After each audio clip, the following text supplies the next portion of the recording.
Любомила Ангелова, която беше на животоспасяваща трансплантация в Германия, вече е в Асеновград. Това научи за TV.com от Володя Николов и Севджан Рамадан, които бяха част от многото хора, протегнали ръка в дарителската кампания за Люси.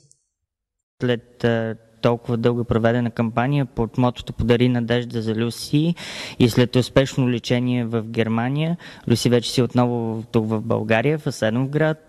Чувства се добре и се радвам, че успяхме да помогнем с каквото можем и каквото можем ние да подадем ръка за една от най-успешните кампании в града и в страната.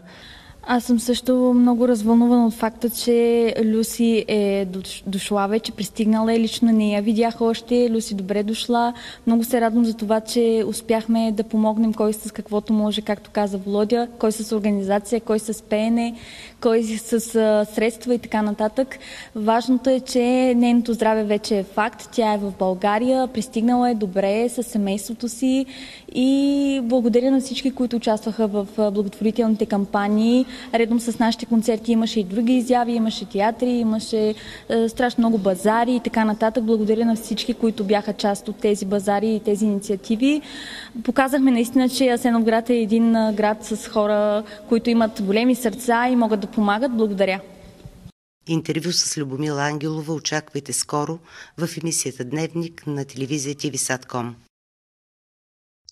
София